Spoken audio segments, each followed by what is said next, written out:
We at? Good? Good. Not as Thank you. I appreciate it. Yeah, no problem. Okay. Welcome to the class.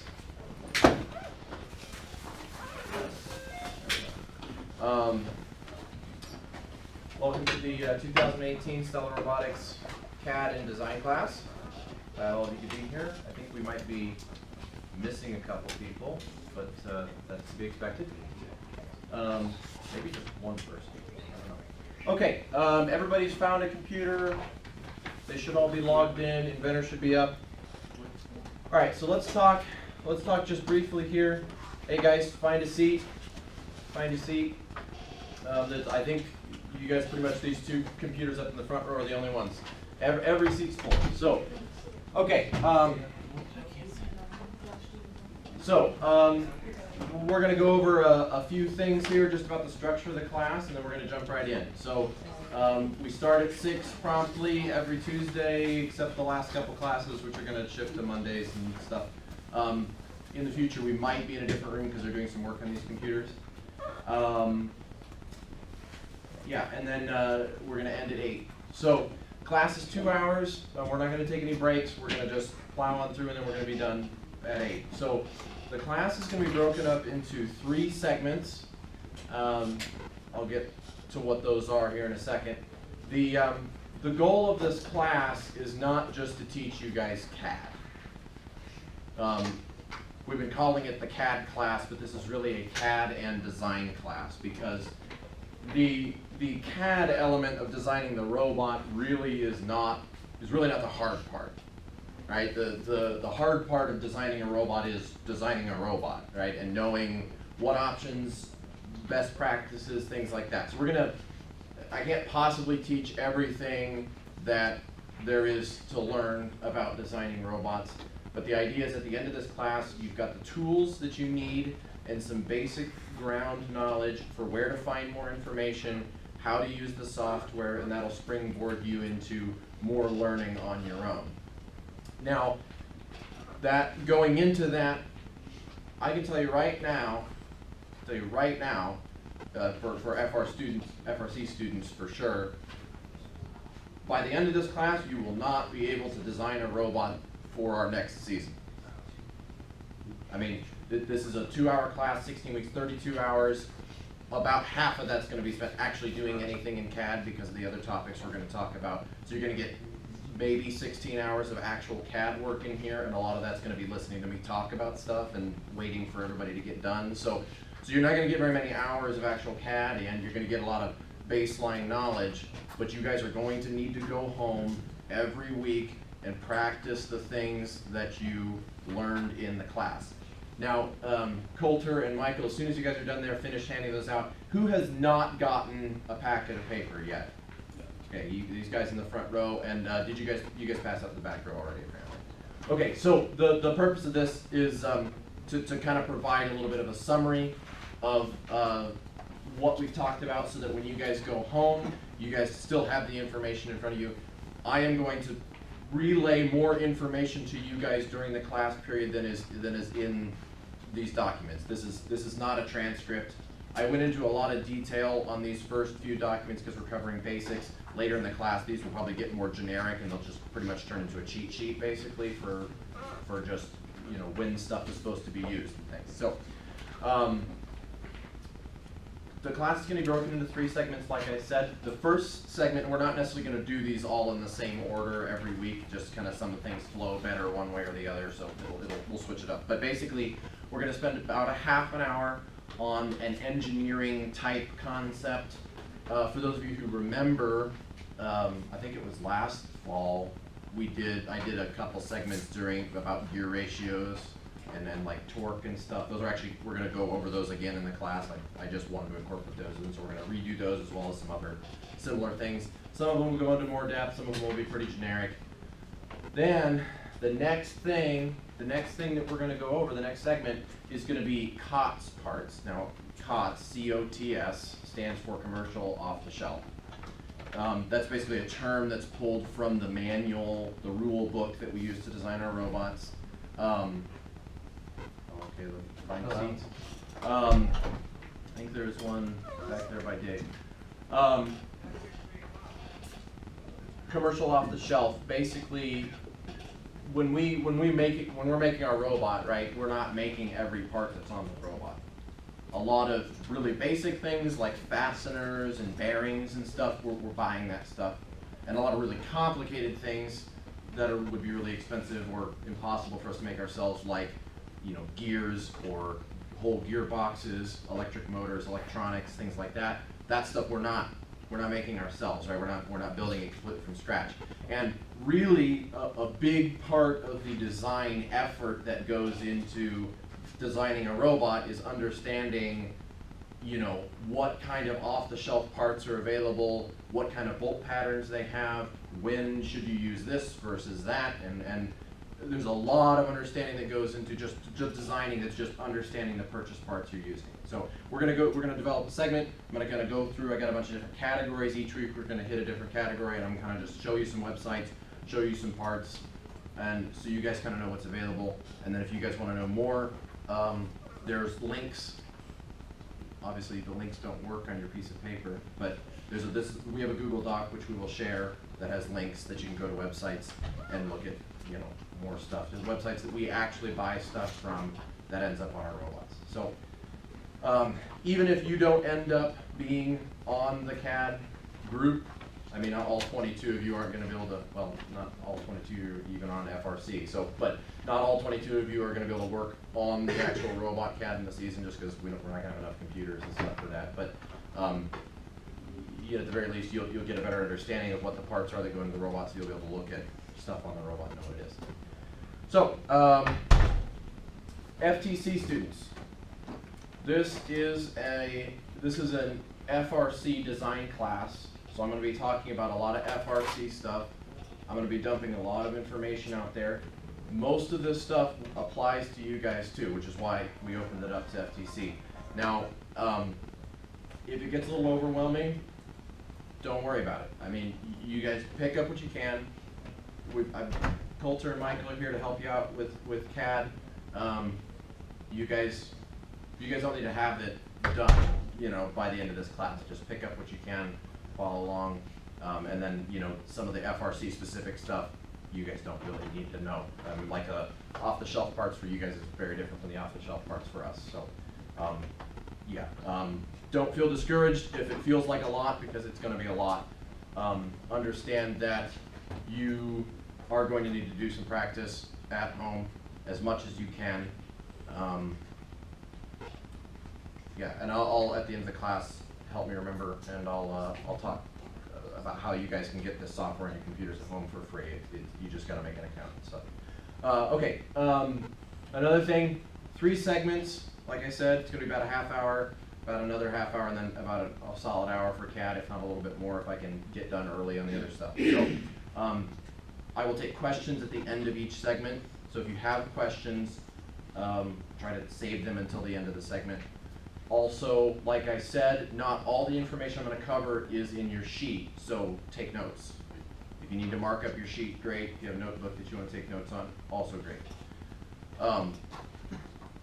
Okay, so first, everybody has a packet of paper, right? Okay. Basically, you can see right here the first sheet is called Engineering Concepts. Okay, so basically what we're going to do for Engineering Concepts this week is we're just going to talk about what CAD is, because that's going to be a big focus of this class, and maybe not all of you necessarily know exactly what CAD is and what it encompasses. So CAD is an acronym, CAD. It stands for Computer Aided Design or Computer Aided Drafting. Now, the Computer Aided Drafting acronyms, most people don't really understand that it stands for that anymore, because it's a little bit of an older term. Drafting refers to the creation of production or production drawings or prints. Basically, like that big sheet of paper, that's a print, right? That's a production drawing. So drafting refers to the creation of those, and basically that's what ends up getting handed to a machinist or a contractor to actually make what the engineer wants them to make. So CAD, Computer Aided Design or Computer Aided Drafting. Most CAD software, we're going to be using Autodesk Inventor. Autodesk is the company that makes it. Inventor is the specific software package. Autodesk makes other pieces of software as well. There are also other pieces of CAD software that are very similar to Inventor. Most modern CAD software is what's called a parametric modeling program. And basically, have any of you done anything with like Google SketchUp? All right, okay, not very many of you, but a few. There are other ways of making a 3D model where you kind of just, you qualitatively make, hello sirs, find a seat. Some of you that are in a group, you may have to double up on a computer to get a seat. I'm not sure. This one will be available in just a few moments. Okay, so Micah, that'll be for you then. Okay. Lost my train of thought. Parametric modeling. So basically, if you think about, if you're making a 3D model, right, for a movie or something, you're doing CGI, right? They're making a model and they're kind of just sculpting in their modeling program, and they don't particularly care how big the thing is. They don't care that it's precise dimensions. They're just kind of modeling it to a look and feel. They're just doing it by eye, right? There's no very specific rigid dimensions or anything that's associated with the part. Well, in CAD, because we're dealing with parts that are actually manufactured in real life and they have dimensions associated with them, you know, they need to be a specific size. We use what's called parametric modeling, which is basically, it's a model that has parameters associated with it. And it's a little hard to explain not having gotten into it, so if you don't understand what that means, you don't really need to. But that's what Inventor is called. And basically, your parameters would be something like, this is how big a hole is, or here's how long the part is. Those are parameters. And rather than just saying the part needs to be about this long, you say I want the part to be 5 inches long, and the model just makes it 5 inches long. And there are other parameters you can do, and there's lots of them, and it's kind of flexible. So you guys will understand a little bit more what that actually looks like when we get to the CAD later. Okay, so it's also important to understand what CAD is for, and also what it's not for. One of the big things, especially early in the process, that CAD is used for is determining the exact dimensions of your part, right? So, you know, robots, you know, I'm gonna try to tie everything we're talking about here into how it's actually used for us specifically on the robotics team. Parts, you know, fit together. We bolt parts together, we weld parts together, we rivet parts together, right? So they've got to fit together. The whole robot's got to fit within size constraints. You know, the game pieces have to fit inside the robot. There's a lot of considerations that have to do with parts interacting with each other. Now, you could go up on a whiteboard and start drawing, get a ruler, and you know, start doing some calculations and trying to figure out, here's where this hole needs to be, this part needs to be 5.5 inches long, and the hole needs to be here, and we're to bolt here. But it'd be extremely time consuming. Now, before CAD software, you know, 50 years ago, that's what they did. I mean, they had drafting board, they did drafting by hand. A lot slower, and you know, a lot of the capabilities were a lot less, but that's what they had to do. So the big thing you're going to use CAD for right off the bat is you're going to use it to determine what dimensions your part needs to be to fit and do what you need it to do, right? You know, so that can manifest itself in several ways, but that's what you can use CAD for, to figure out what size your stuff needs to be. Then in addition to that, kind of on top of that as well, you can use it to check for interferences and things that you missed in your design. So when I remember we had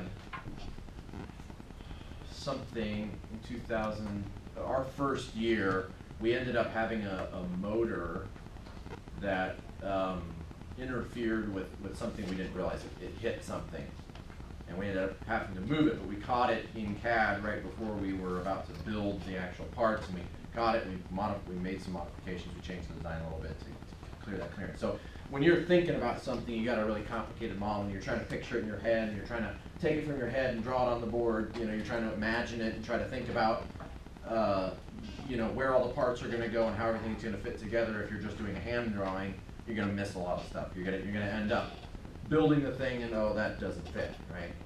So CAD helps you sit the model down in front of you and say, oh, those two parts hit each other. That's not how I want that to be. But you don't have any money or material or time invested into building the thing you're designing, so you can just change it in CAD way faster than changing it in real life. You've saved yourself a lot of trouble down the road. So that's another big thing that CAD's used for.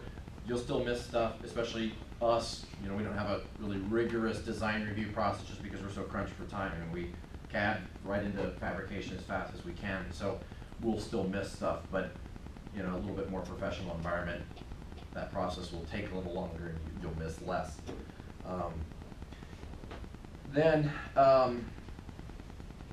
The next big thing that CAD is used for, and this ties back into what I was saying about production drawings. CAD is used to convert, you've got a 3D model, right, that looks pretty photorealistic. You know, it looks like what you're gonna build, but that doesn't really do you a whole lot of good, right? And it's hard to sit down with some sticks of aluminum and go to a mill and start machining parts based off of a CAD model. So you're going to create production drawings, you're going to create schematics that tell machinists how to build the parts that your assembly, that your machine or whatever is made up of. So CAD is going to be used for communicating, putting your designs in a form that allows them to be communicated to fabricators, basically.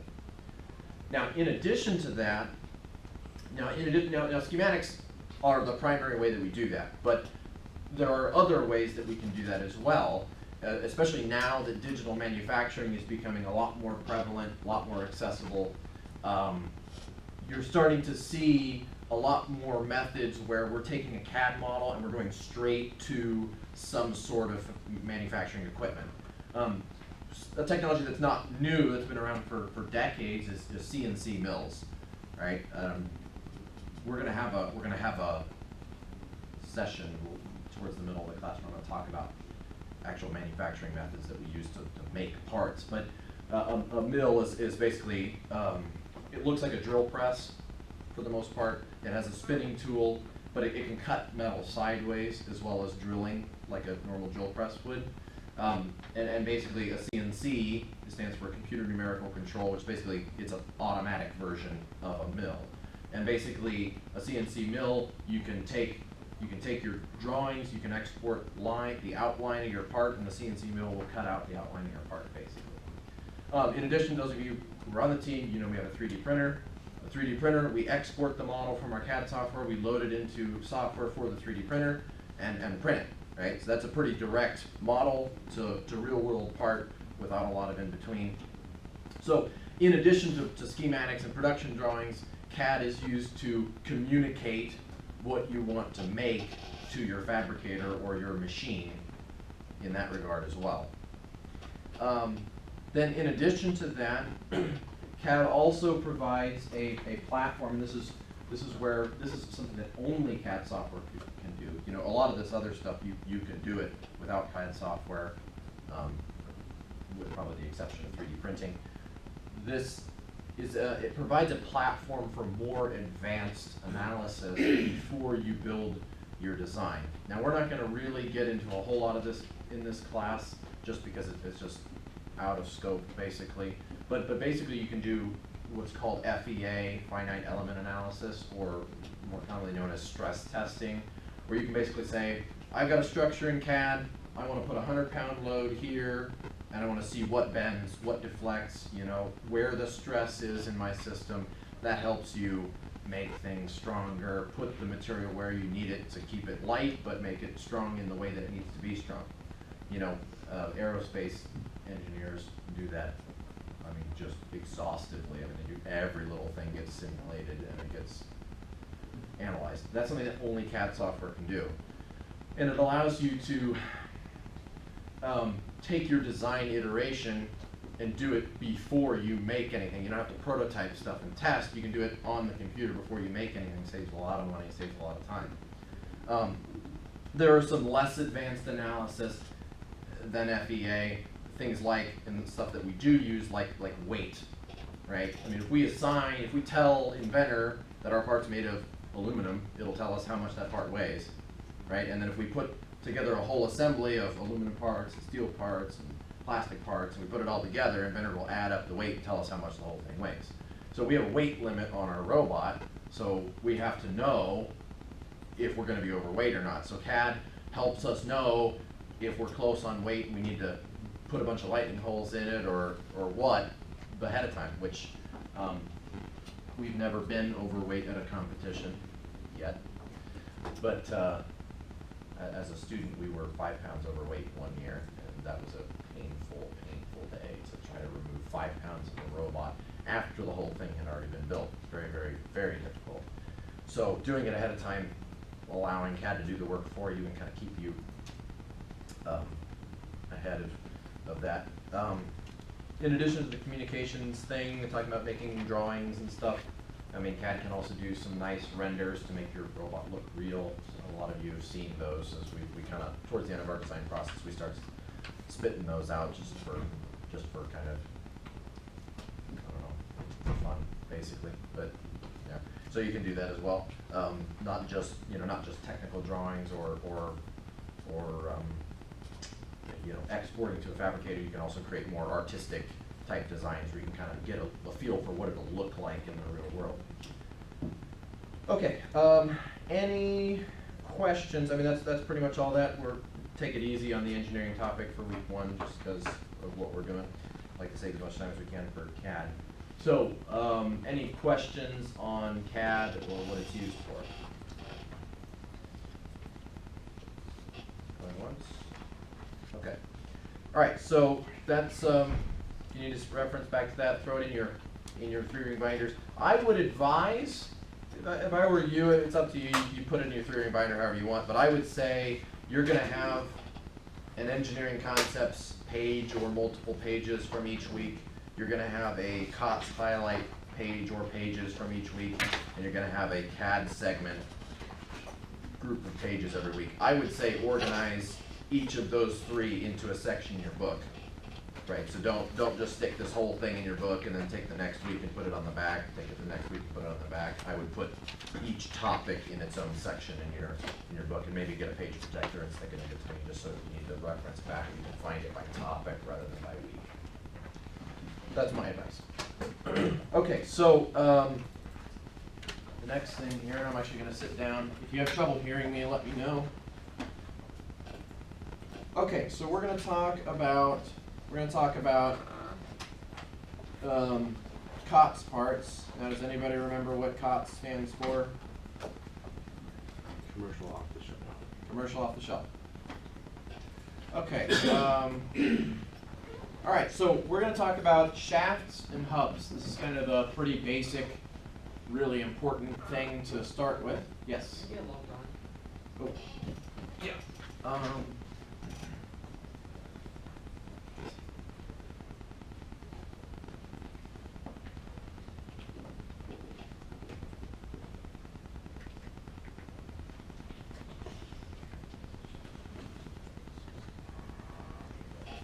As soon as that comes up, just double click on the banner. It's like a kind of a tan icon on the desktop because it takes a while to start up. Okay, so we're talking about shafts and hubs. So, what is a shaft? Does anybody know without looking at your sheet? I gave you the answer. Does anybody know? Okay, yeah. I see you looking down. It's making me nervous. Yes. Is it kind of like a pole? A what? Is it kind of like a pole? No. So a shaft is basically a bar of material that rotates and supports and transmits torque, which is rotational force, to something that you want to drive, right? So, if we have, for instance, our drivetrain has wheels on it, right? And we've got motors that drive the wheels. Well, the wheels are mounted to a shaft, or for the purpose of a drivetrain, you would normally call it an axle in that context. But an axle is a shaft. It's just a shaft that's used for a specific purpose. So a shaft is a rotating bar of metal that transmits torque to another part of a machine. And that definition is only partly true, as you guys will see in a minute. Okay, and we're going to talk about shafts and hubs together because the two go together. A hub is basically an adapter, right, that attaches to whatever you want to drive, and it also attaches to the shaft. And that's useful because there's a lot of different kinds of shafts, there's a lot of different sizes of shafts, and you don't necessarily want to have a different kind of wheel for each shaft, right? It's more useful to create a hub that kind of acts as an adapter and bolt that to a wheel, and then and then the hub interfaces with the shaft instead of the wheel itself. Okay, so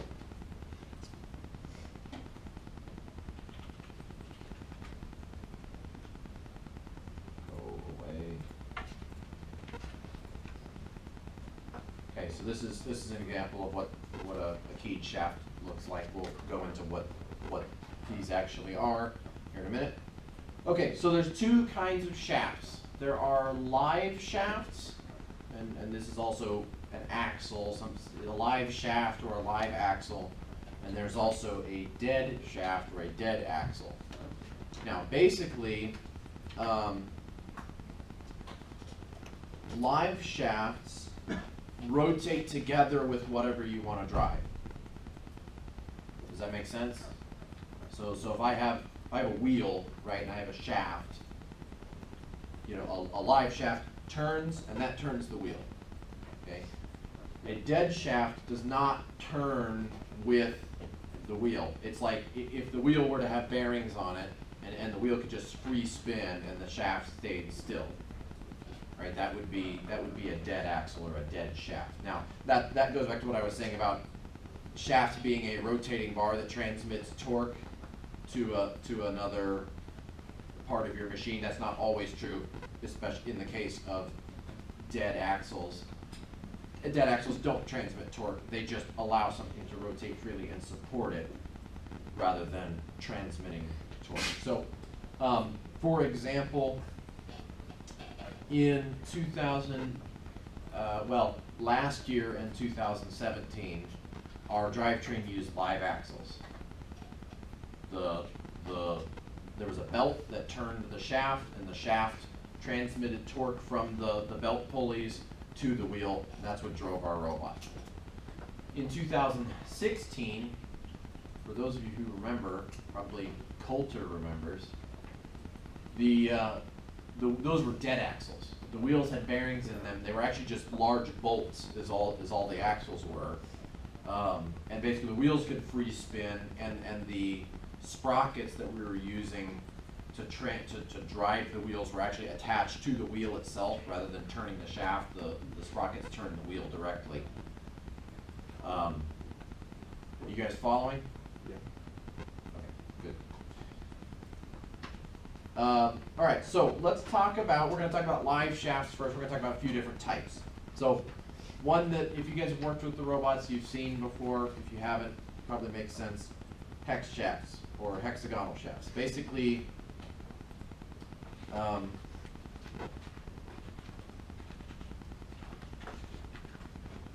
hex shaft is what it sounds like. It's a bar of metal that acts as a shaft, but it's a hexagon. It's not round, right? It's a hexagon. As you can imagine, if I take a hexagonal shaft and I put it in a hexagonal hole and I turn the shaft, the two will turn together, right? A shaft has to have, it's generically a bar shape, but a live shaft has to have some sort of a feature that locks it with the thing that it's driving, right? So a hex shaft uses a hexagonal shape. The corners of the hex basically engage with whatever you want to drive. Now, there's a couple different places that we buy hex shafts and the associated hubs. Vex Robotics is a big one here. And these links are in your document, but I just kind of want to show you a little bit here.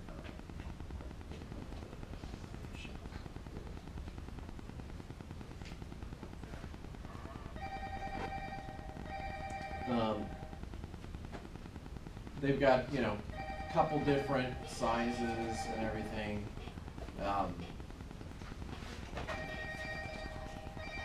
sorry. You're good. I want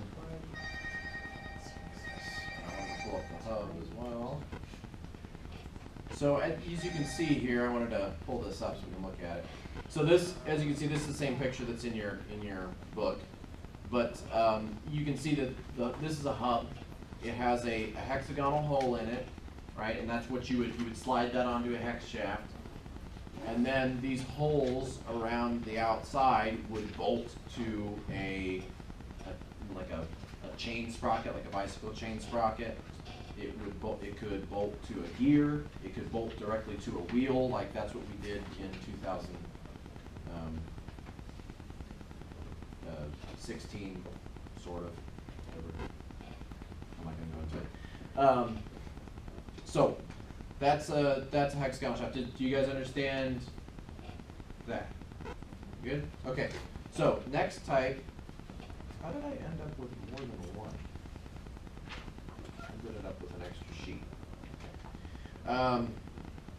Okay, so the next type of shaft is a keyed shaft. I pulled this up briefly. Now, a keyed shaft, these are very, very common. So hex shafts are common inside of FRC and this kind of competitor wise. Hex shafts are not widely used outside of FRC. They're used in lawnmower decks fairly commonly. I don't know why, they just are.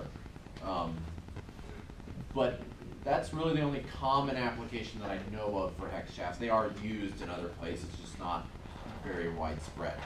And that really is due to the fact that it's hard to manufacture hex with a high degree of precision, which a lot of like industrial applications need things to be really, really precise, whereas here we don't really care so much.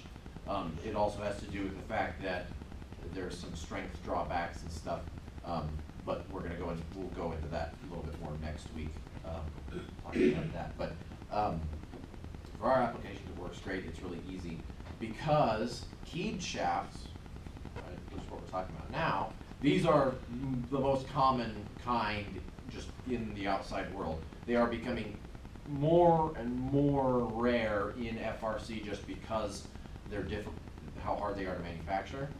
Basically, they have a slot cut in the shaft. And the shaft is round, and it has a slot cut in the shaft.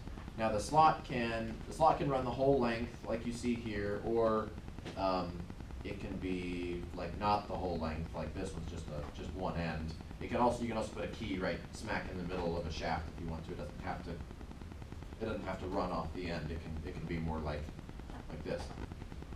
Then there's this little rectangular piece of metal called a key, right? And the key goes in the groove, the key slot, and basically then that keyed shaft slides into a hub that has a round hole with a notch in it, right? And the key engages in the notch, and that's how you transmit torque.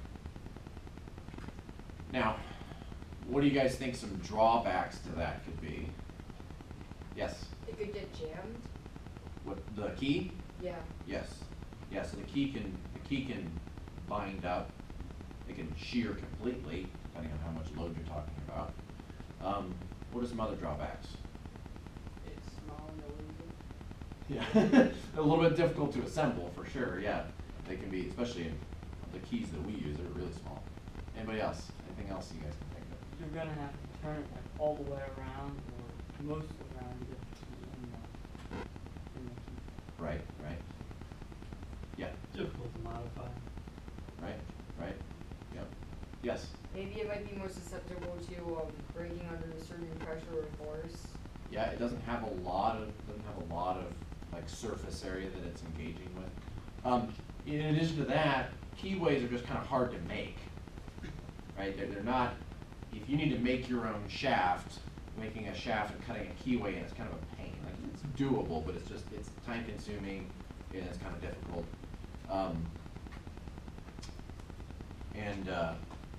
That's a big decider in a lot of cases, especially for us, because we just don't really have a lot of manufacturing resources, and we're also crunched for time. So keyways are very common in the industry because you can have a precision ground shaft.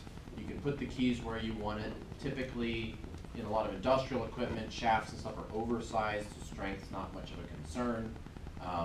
And it's very, you can pull the keyways out, you can swap keys if something gets damaged, it's fairly maintainable.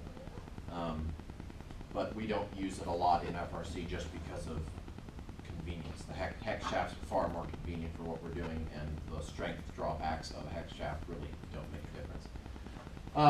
Okay, so then there's D and DD shafts, and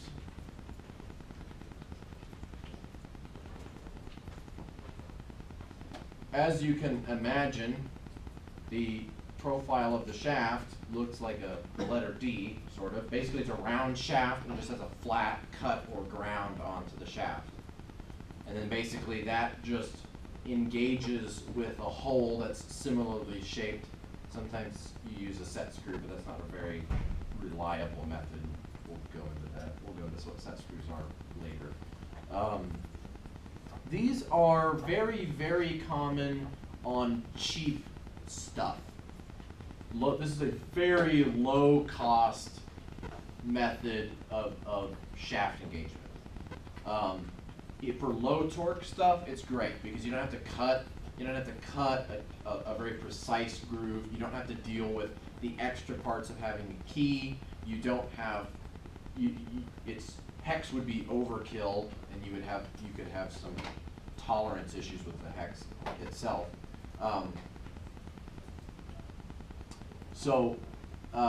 These types of shafts are very cheap to manufacture, and for low torque applications they work just fine. And then the DD profile shafts are basically, there's a flat on both sides, so you get basically twice the engagement, you get like twice the strength, but they're still pretty easy to manufacture. So we don't really use them a whole lot. I mean, you can see I've got some links in your document there. Andy Mark, who's one of our suppliers, they do sell hubs for these, but really for our applications, hex shafts are more readily available, and the lack of torque handling ability of a D profile shaft really means that they're not useful to us, but they are fairly common. Okay, so let's talk about, so that's live axles. There are more types, but I didn't want to go into them. There are things called spline shafts, which are basically a shaft that has a whole bunch of grooves cut all the way around. Picture of it up there. Yeah, right. Like here in the end, and well, this in the middle of the gear, but this on the end is a spline. These are used in applications where you need a lot of torque transferring ability, as well as some easily maintainableness, I guess. You need to be able to maintain it easily. Like car parts. Cars usually use spline shafts to engage because they're very, very strong. They're manufacturing these by the tens or hundreds of thousands, so the cost that it takes to make that complicated feature kind of disappears behind material costs. And they're very maintainable because you don't have to handle small keys, because keys can get damaged, keys can get lost, whereas the spline has the keys kind of already built into it. Just to go back, just to mention something real quick, keyed shafts typically only have one key, but they don't have to only have one key. I mean, you can put 2 keys, you can put 3 keys, you can put 4 keys in a shaft if you want to. You get kind of diminishing returns from that, and it doesn't necessarily add as much strength as you would expect it to just add more keys, but it is done. Okay, so let's talk about dead shafts. Now, live shafts have to have a locking feature like we talked about, right? They have to have some way of engaging with whatever it is that you want to drive. But dead shafts just free spin. Whatever's mounted to the shaft just spins around the shaft. I was gonna grab a wheel with some bearings in it before I came down, but I forgot. A dead shaft, as you can imagine, is a lot simpler than a live shaft. For the most part, it's just a round bar. So as you can see here, you have to have a way to mount it, though. You have to have a way to fasten it in place. So as you can see here on your document, the simplest dead axles are axles that are made from just round bars of material. You can just buy it, it's Sorry. the size you want, you cut it to length, you put it on where you want it, and you're done, right? It's a little hard to fix just a plain bar of material in place. There are things you can do, but you kind of need to be able to mount it. So standoffs are basically round bars of material that have tapped holes in either side. Tap means it has threads, right? So you can just kind of, you can bolt it from either end to something, right? You can kind of see there's a really short, stubby shaft in your document here. You can buy round bar from all kinds of places. I mean, you can pick it up at a hardware store if you want. You can pick it up at metal suppliers, McMaster Car. McMaster Car, for those of you who don't know, we'll get into it a little bit more when we start talking about fasteners in a later week. But McMaster Car is a really, really large, I can't remember what the acronym is for what they actually are, but they're like a maintenance and industrial supply company. So you can kind of think of McMaster Car as Amazon for factories, basically. So you can find just about anything that you want in regards to industrial machinery and stuff. We buy a lot of stuff from there. They have really good prices. They have really good shipping. They have a huge availability. And frankly, it's just kind of fun to browse around McMaster, browse around their website, just kind of see some of the stuff that they have. This website, just kind of a fun fact and also something that's somewhat important. This website is, it's mcmaster.com. There's links in your document that show where it is kind of universally recognized as one of the best websites on the internet. And I'm not exaggerating when I say that either. And I don't mean inside of robotics. I mean web design as an overarching concept. This website is one of the best.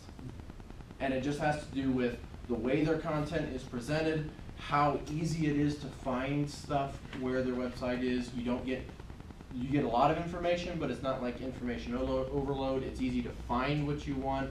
Their search function is fantastic. Just go up there, just type something in, like screws, right? I get a bunch of screws. Ooh, I want screws that look like this. All right, well, I want these, You can just start clicking, and then here on the side you've got filters. Their filtering function is similar to what a lot of other websites have, but it's better than what a lot of other websites have. So that's kind of a fun fact. Check it out. There's a lot of stuff on here. We buy a lot of stuff from their website. So when we're in the season and we need to find a bearing or something and we want to buy it from McMaster, it's good to know all of these websites I've given you, but especially this one, where stuff is located on the website, because I'll probably ask you, hey, I need you to find this, and you need to be able to go and search. Right? So that's why we're talking about off-the-shelf parts, because it's important that you guys know what's out there. It's important that you guys know how to find stuff and kind of know what the general selection is. So do some looking on your own time and just kind of, see what's out there. There's a lot of stuff, and really half the battle of engineering is knowing what kind of stuff is available. Not a lot of engineering is done from completely scratch, right? Most engineering and design of machines or robots is based on other parts that other manufacturers have made. Okay, all right, so continuing with dead axles, other types of dead axles, I mentioned on our 2016 robot that we just used a bolt. Right, that's pretty common, especially in robotics, but also outside of robotics, to use bolts as dead axles. Why? Because they're really cheap and they're really easy to maintain, right? You have a bolt, you put a nut on part way, or you use a special kind of bolt where you can tighten the nut down and it doesn't squeeze. We'll get into that in a different class, or a different class session. So they're really cheap. They're a good option. So we've used it in the past. Probably will use it again. So you can get fasteners. I mean, just about everywhere. Bolts. You can go to the hardware store if you want, or you can order them off McMaster Car. Okay, so let's talk a little bit more. Let's talk a little bit more about dead axles, and then we'll move into CAD. So dead axles is an extremely broad category of shafts. there are some things that you guys might not necessarily think of as a shaft that actually is a shaft. So, I don't know how many of you actually really worked with it, but do you guys remember when we were assembling our gripper this year? How we have we had standoffs, you guys remember that? We had standoffs in our gripper, and basically the gripper, it was just a claw, for those of you who don't know. And it just closed and gripped the cube so that we could pick it up and put it where we wanted. Basically, we had some standoffs, just like I showed you here, that were tapped in either end, that were mounted in some bushings and everything, and that was how it pivoted around, right? That was what the gripper fingers pivoted around, right? It only moved like 10, 20 degrees, but it's still a dead axle, right? I mean, that's what it is. So even things that don't sit there and spin, that are like driven by a motor, things that provide a rotational joint, are a dead axle. If you think about a door hinge, right? A door hinge has a pin in it that the door swivels around. That's a kind of dead axle, right? You wouldn't normally think of a hinge as maybe being a shaft, right? But it is. So you know, that's just a very broad, you know, kind of picture of some of the things that would be considered shafts. And there's a lot of applications where you can use a live axle or a dead axle. You know, I mentioned that we've used both in our drivetrain, right? And that was just really based on what we were trying to do and what we were trying to mount. In 2016, we were working with wheels that had a built-in mounting interface that was easy to attach sprockets to, so that made the most sense to do that. Whereas in more recent years, we've switched to belts, and currently there aren't belt pulleys that are available that bolt directly to the wheels. So it made more sense to use pulleys that were attached to the shaft, which we could buy, and wheels that attach to the shaft, and so that was kind of the reason there. But yeah, dead and live axles, that's kind of a general summary of what's out there.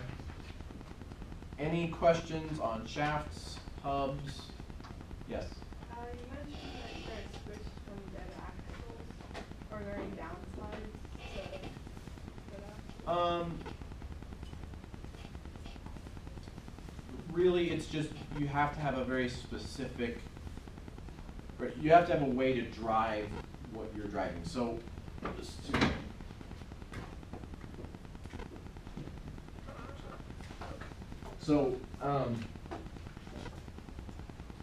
if we've got, here's our dead axle, right? And let's say this is a bearing, right? This allows whatever we attach, you know, in our case, a wheel, right? This is a cross section, so this is our wheel here. Right, this is like the tread of the wheel, this is just kind of the body. So the wheel can free spin around the shaft. Well, okay, we have to be able to turn the wheel, right? We gotta have a way to turn the wheel. So if we're using a live axle, you know, there's no bearing here, right? So we turn the shaft, and that's how we turn the wheel.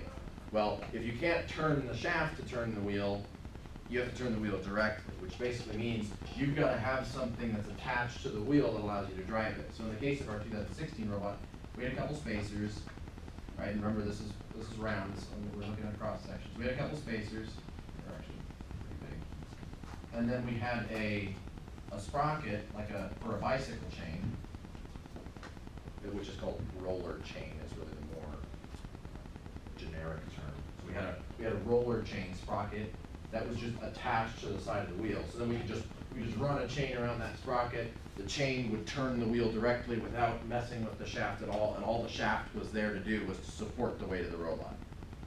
And that was all the shaft did, was it just allowed the wheel to free spin and supported the weight of the robot. I really like dead axle systems like this because it's simple, right? It's really easy to take the wheel off. You don't have to have bearings on the shaft, you just have bearings that are part of the wheel.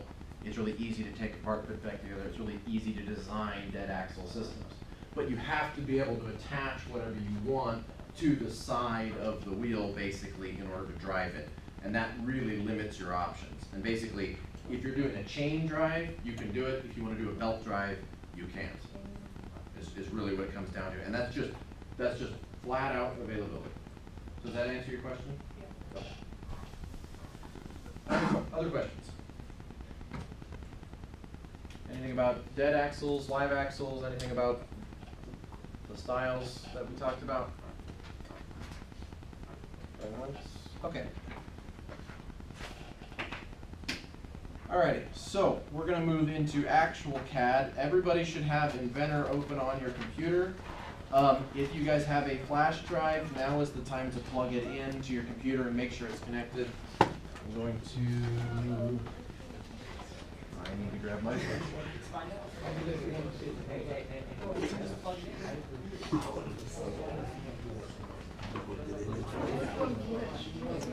Yeah, it doesn't really matter. Just plug it in. Actually, these three were, all were, Oh, right now, before I forget, Bill Komick, who is our contact at ArcelorMittal, who's our biggest sponsor, he's retiring. So we have a card here that I need everybody to sign before you leave. Is it? So don't let me forget, sign the card. Okay. Everybody has Inventor up and your flash drive plugged in? Yes? Do I have my flash drive plugged in? No, I do not. Okay, now the reason we're using a flash drive, is these computers reset after they get restarted every night, so they automatically shut off at like midnight or something, and then everything on the computer gets wiped, and when it starts back up the next morning, it starts up fresh. Right, and that's just really to keep the computer secure and just keep it working so that you don't have students using it and then other students using it and getting all cluttered and slowing down. So, all right, does everybody have a screen that looks like what I have? Okay, so, yes, Michael, you want to help him get Inventor up? Does anybody else not have Inventor up and looking somewhat, if it doesn't have this start learning, start working thing, that's okay, but you guys have it up? Okay. Michael, you good? You think we're good? Inventor's up. Yeah, Inventor's up. We just got a little ahead. Is it Inventor 2017? Okay. All right. So, welcome to Inventor. Now, just gonna, yeah. Once again, Autodesk is the company, and Inventor is the software that Autodesk makes. So, this is the 2017 version of Inventor. Probably halfway through the class, we're going to switch to 2018, which is the most current, latest version, because they're in the process of updating these computers. The differences between 2017 and 2018 are virtually none. So, it's not going to make a difference at all. It's just going to be a different version. So, okay, so when we start, now, don't get off in the weeds here. I've got step-by-step instructions in your book.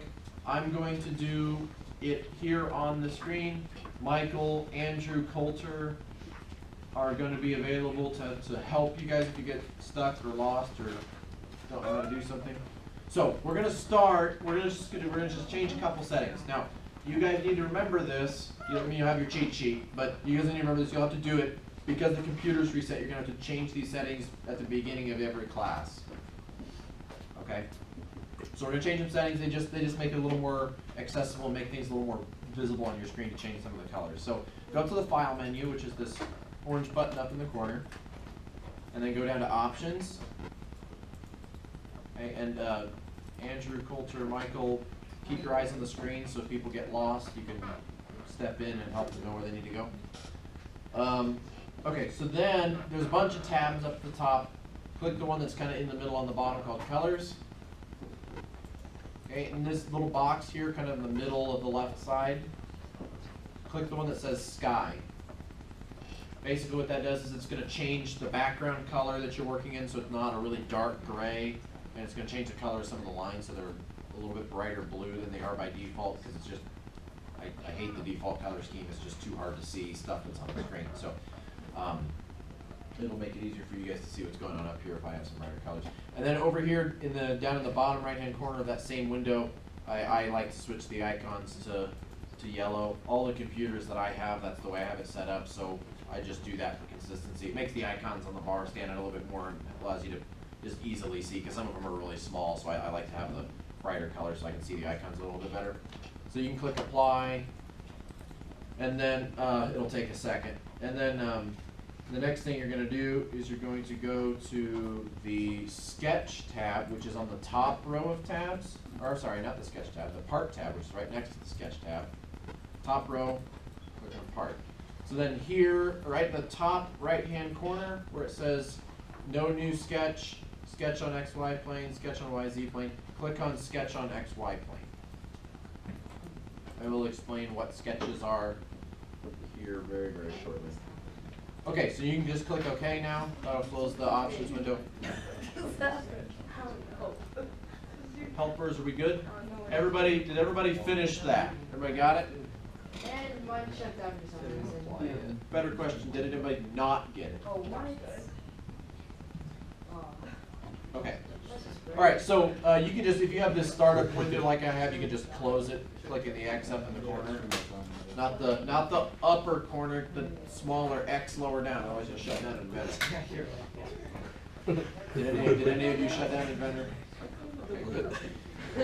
Okay, so let's talk about the application window.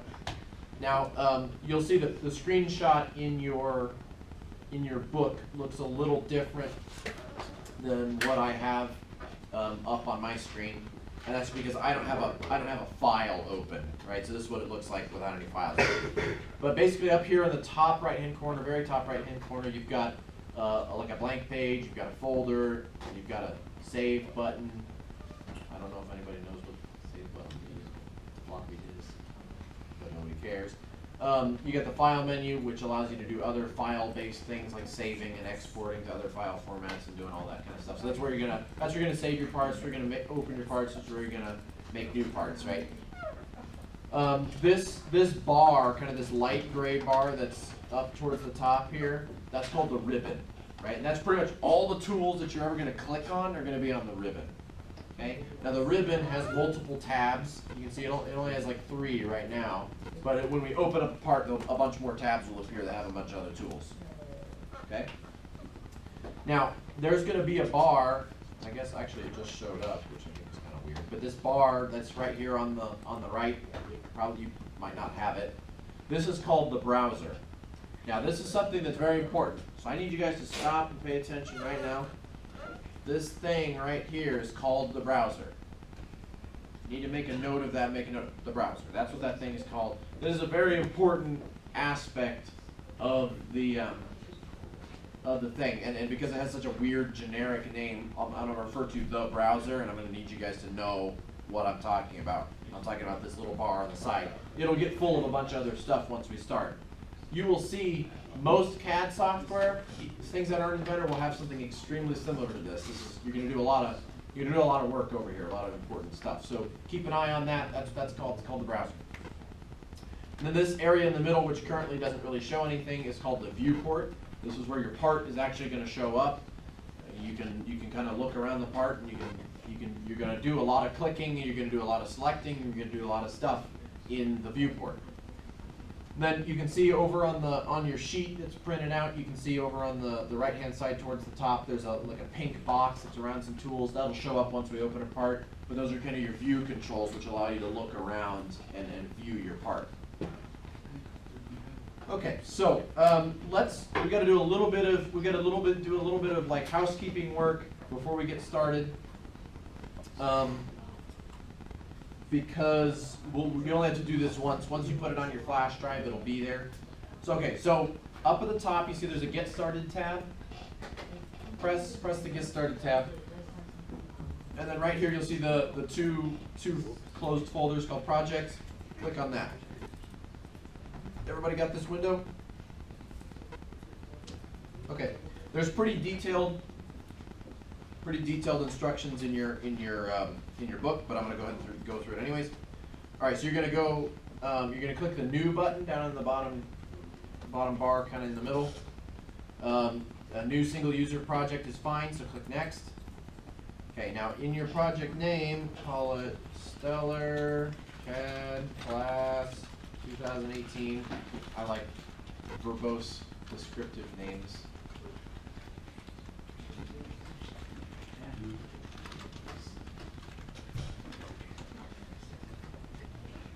The name is in your sheet too. If you can't see the screen, I don't know how visible this is. It's really washed out.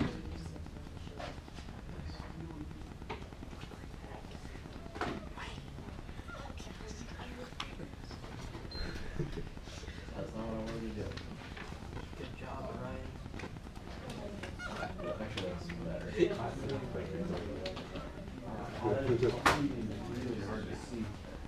Okay.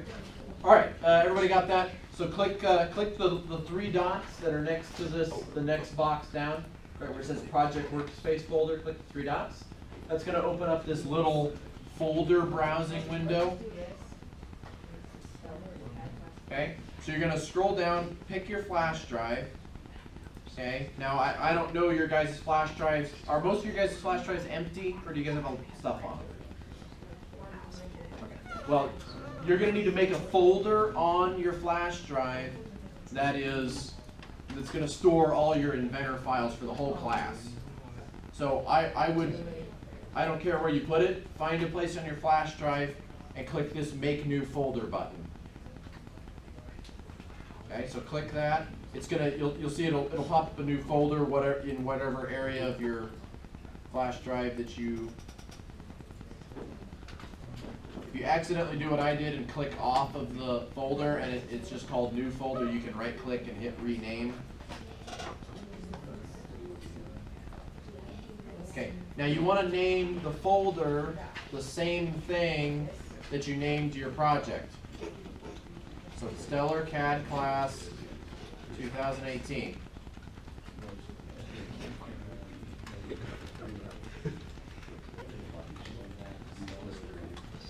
How are we doing here in the front two rows? You guys got it?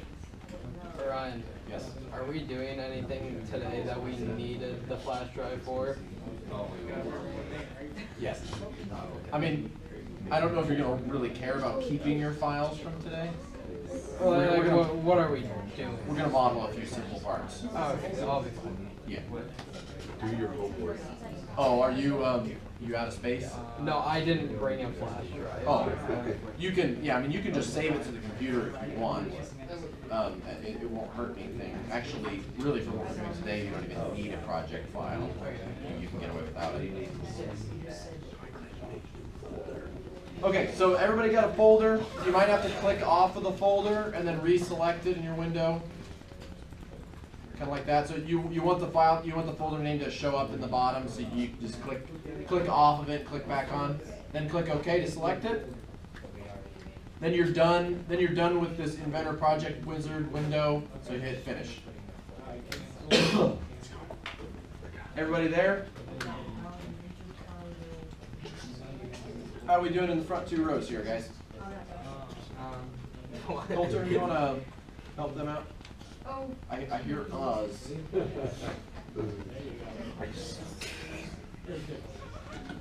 Don't touch my computer. I have to stop that. I promise you wouldn't. Okay, so when you're done, when you're all done, you should have added a Stellar CAD Class 2018 project to the list in this main project window.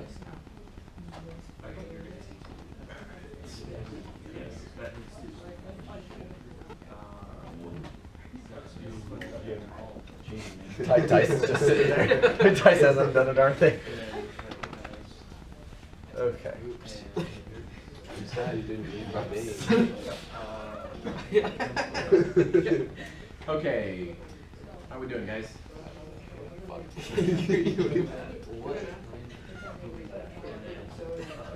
Oh. Good job. So, This is Autodesk Inventor Professional 21 project. 21. Yeah.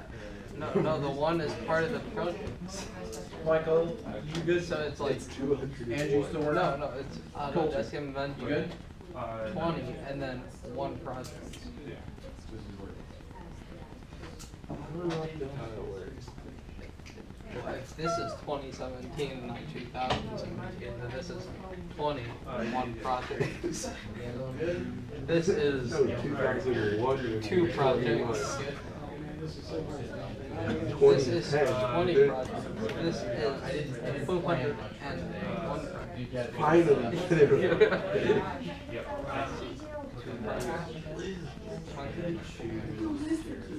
Okay.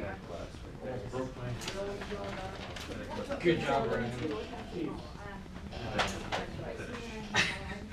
Well, I don't even care.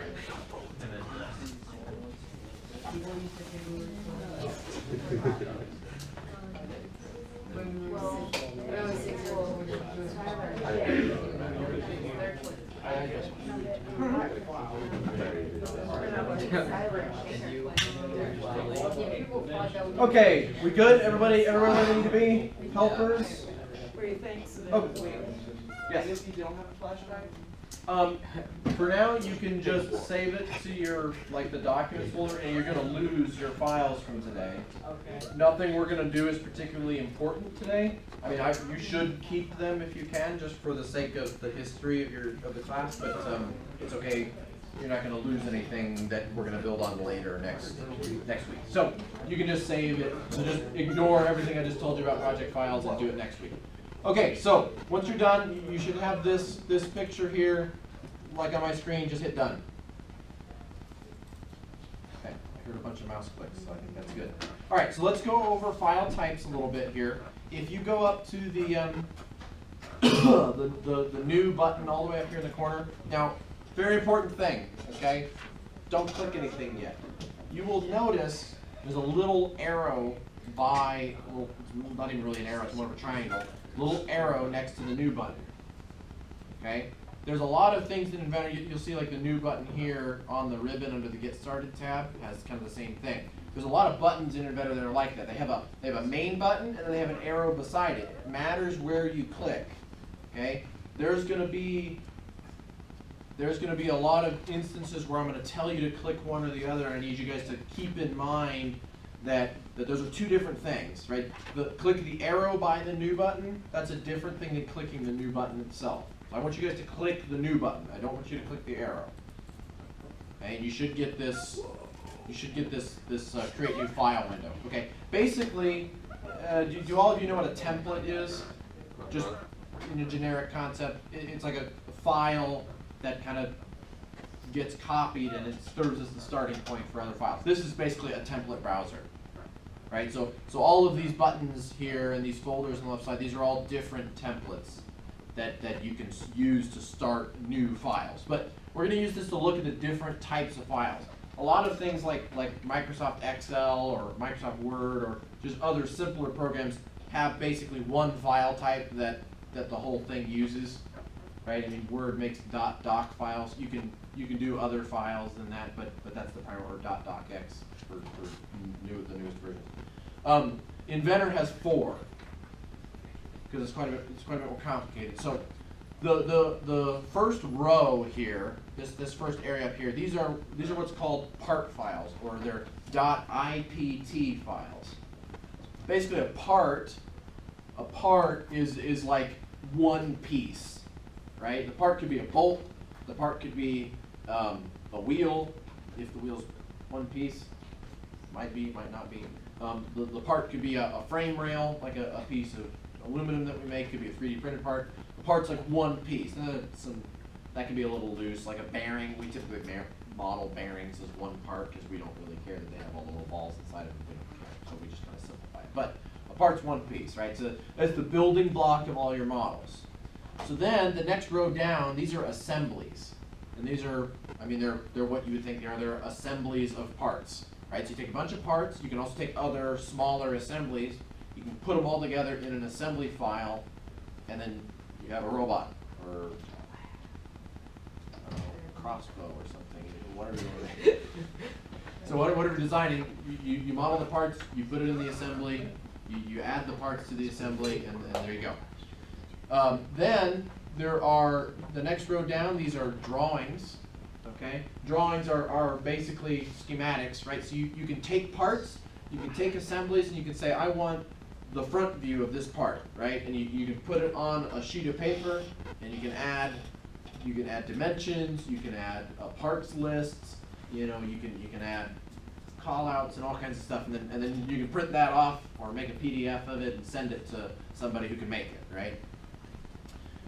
We don't do a lot of drawings in Stellar because we do a lot of sheet metal stuff, and we kind of fudge it and don't do as many as we could, just because it's a time-consuming process. But this year we probably will do more, just because, just for the practice and to get our documentation in a little bit better spot.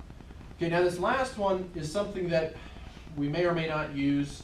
We're going to go over it very briefly in the class, just so you guys know how to use it.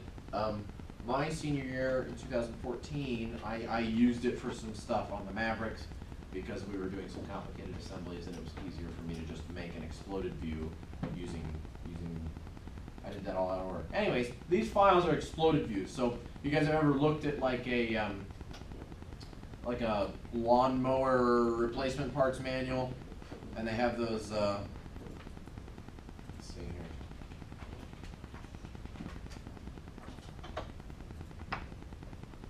They have things that look like this, right? Where it's basically an assembly. It's all blown apart. They have little trace lines that show where the parts connect. They have some really crazy ones, like this one's just stupid. It's just ridiculous. Like it won't even load. It's so, actually I think it's just a really low resolution. Oh no, it's a really big resolution. It just won't even load. Anyways, so these are what Inventor calls presentations, which is just a really dumb name because it's an explosion, right? It doesn't do anything else. It's only for exploding. That's what it's for. You can do some special stuff where you can like animate them exploding, but to be honest, it's terrible. You should never use it. For the presentation environment, Inventor is like something that a lot of people use, but the developers don't really spend a lot of time working on it, so it's just not very good. Yes? Can the exploded view just be really annoying sometimes? It is, yes. I will show you guys how to use it, though. We might use it if we have an assembly that we want to show whoever's assembling how to put it together. Doing a simple exploded view is easy enough, and it's a pretty good way to do it. So you got 4 different file types. We're going to concern ourselves mostly with the top 3 today, and for the next couple weeks, we're going to focus just on the top ones. You've got a sheet metal template and a standard template. You want to make sure you click on the standard template and then click the create button down in the corner. So you will be presented, once it loads, it's going to load the template, which might take a few seconds. We're presented with the stupid My Home window again. Okay, so you guys should have a screen that looks like mine. Blue background. It's not a blue background. You didn't change your settings.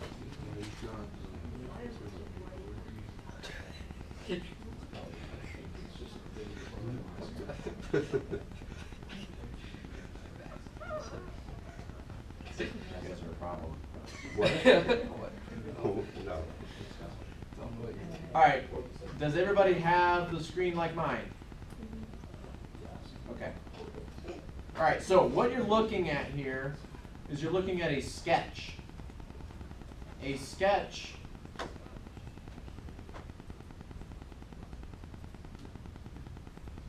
You got a problem? Yes, no? I had them change the new sketch on XY plane option. So if that didn't get changed and they start a new part that doesn't create a sketch, that's what'll.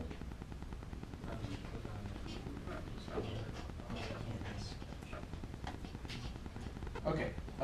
So what you're looking at here is called a sketch. Basically, a sketch is a 2-dimensional line drawing that you use to kind of define some of the base geometry of your part. So as you can imagine, humans aren't particularly great at just coming up with 3D shapes right off the bat. It's usually easier to start with the 2D shape and then kind of just pull it out or turn it into a 3D shape. So basically in Inventor, we start drawing flat on what we call a sketch. Now, that setting that I had you change where it said sketch on XY plane, basically what that setting does is it automatically starts a sketch when you create a new part. Because like 999 out of 1,000 parts, the first thing you're gonna do is create a 2D sketch.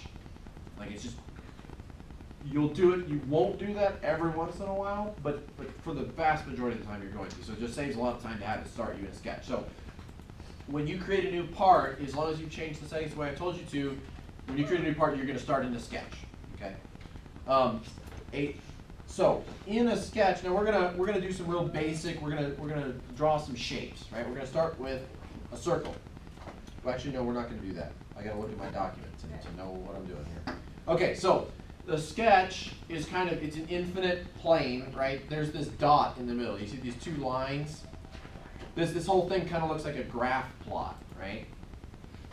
Well, that's what it is. It's a 2D Cartesian coordinate system. It's got y in the vertical axis, x in the horizontal axis. This dot in the middle is the origin point, or the 0, 0 coordinate. It also serves as kind of a place to attach stuff. You can kind of just think of things kind of just sticking to each other. It's a good place to attach stuff, and we'll get to that in a minute.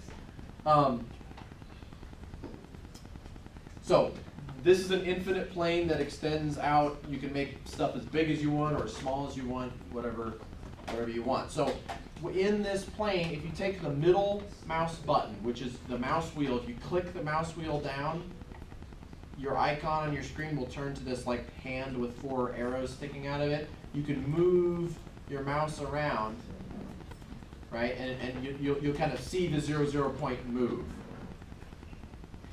Okay? Now, that's called panning. P-A-N, pan. Right? You're basically just sliding the view around. You think of, you're looking through a camera, right? You're just sliding the view around in front of it. Okay, so that's panning. Then you can also zoom. Now, I want to make something very, very clear to you guys. The zoom direction, okay, if you scroll the wheel and you push the wheel forward, what's going to happen? It goes out. Zooms out, yeah. I think you guys have heard this before. It's backwards. Most software, you scroll the wheel forward, it's going to zoom in. Inventor is backwards. Now, if that bothers you, for me, I'm so used to it. I use Inventor more than most other software, so I'm used to that backwards zoom behavior, so I like it like that, because I'm weird. But if you guys hate it and you want it to go to reverse, you can do this real quick. So you can go up to File, you can go to Options. Where is it? So, Options, Display, okay, which is top row. So Display, and then down here, like right in the middle where it says Zoom Behavior, right where my mouse is right here, this checkbox that says reverse direction. You can check that box and then hit OK. I'm not going to do it because I don't want it reversed, but if you guys are more comfortable with that, do that. Check that box, click OK. All right, so if you scroll the mouse wheel, you can zoom in and out. Now, we don't really have anything there to tell that you're zooming in and out. It's going to zoom towards your cursor. So if I put my cursor over, on the left side and zoom, it's going to zoom in towards my cursor over there. If I put my cursor over here, it's going to zoom in towards that. It's important to get used to that. Once you spend a lot of time in this, you'll get used to the navigation and how to move around and everything. It just, there's no shortcuts. Just the controls are simple. You just got to get used to them. Okay, so that's how you move around a sketch. Now, the other thing is sometimes you'll get, especially now when you're beginning, you're going to get zoomed way in too far. You'll zoom way out and you just won't know where you're going to get panned off to the side somewhere. You can't see your shapes in your screen. You don't know where you are. You want to just get everything back to where you can see it. Double middle click the mouse button. Now, it's not really going to do anything for now because you don't have anything. If you're panned off to the side, you double middle click, it'll move it to the middle. If you have geometry in your sketch, it's going to fit all the geometry in your sketch neatly inside your viewport. Okay. So, is everybody clear on how to move around your sketch? How do you pan? Press and hold and drag. How do you zoom? Right here, scroll. Okay, and how do you zoom extents? How do you fit everything inside your viewport? Double click the middle mouse button. Okay, so we're going to start doing some shapes. We're going to actually start doing some CAD. So up here, up on the ribbon, you should have the sketch tab selected. It should be like a bright green that just tells you that it's like currently an active, it's like currently an important tab that you should be aware of. The sketch tab only shows up when you're actually in a sketch. Okay, so at helpers, just try to keep track of everybody's screen, and if somebody needs help, if you don't think, if your screen doesn't look like mine or something's going wrong, just flag one of them down, raise your hand, and we'll get you some help. The faster everybody kind of stays on pace, the faster the class will go and the more we'll get done. So, all right, so we've got a few different shapes. Now, something that's very important, and a little later in the class, assuming we have time, I'm going to turn you loose and just let you mess around a little bit. But you'll notice there's 4 basic shapes: lines, circles, arcs, and rectangles. You'll notice under each one is an arrow, kind of like what I was talking about before. You can click on the arrow and just see there's a lot of different options. You know, under a rectangle, you got other options. You got things like slots. You've got polygons that have more than 4 sides. You know, under arcs, you've got a few different kinds of arcs. Under circles, you've got a few different kinds of circles, including ellipses. Under lines, you've got straight lines, which are what you're going to use most of the time. You got weird curvy lines, which you won't use much, but they're there. So it's kind of like these four main buttons are here, and then you got less used options underneath. Okay, so when you're doing something, Inventor is I don't really know how to describe it. They don't really have a specific term that they call it, but it's like tool based, right? So it's like you pick up a tool, and then you put the tool back down, right? And as long as you're holding the tool, you can use the tool. Then you can put the tool back down. You can have no tool, right, and just your hands, right? Or you can pick up a tool, and then put it down and grab another tool right away, right? So you can only ever be holding one tool, right? You can only ever have currently one active tool, but you can also have no active tool. Okay. So if I click a line, for instance, I click the button, not the drop-down arrow, right? You can see my mouse cursor changes it changes to this little like crosshair thing in the viewport window. I got a little yellow dot. Okay, I don't want to do anything here, but oh no, I didn't mean to check the line tool, right? Like say I clicked the line tool, I didn't mean to do that. I want to drop that tool. I want to put that tool away. I want to not have any tool active. You can press the escape key. Okay, so you can do that.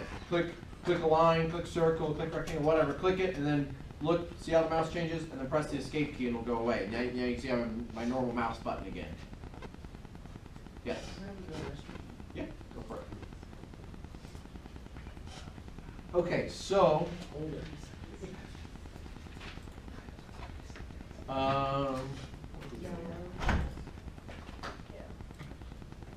okay, so the big thing is here.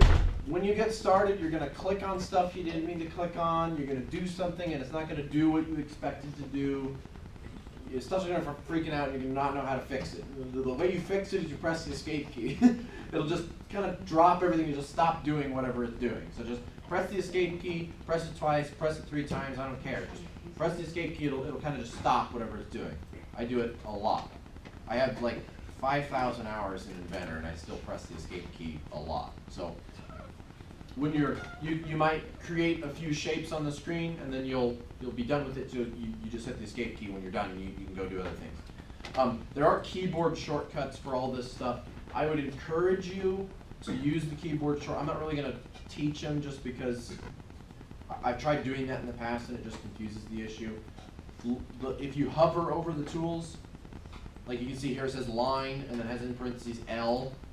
Pressing the L key is the same thing as clicking the line button, right?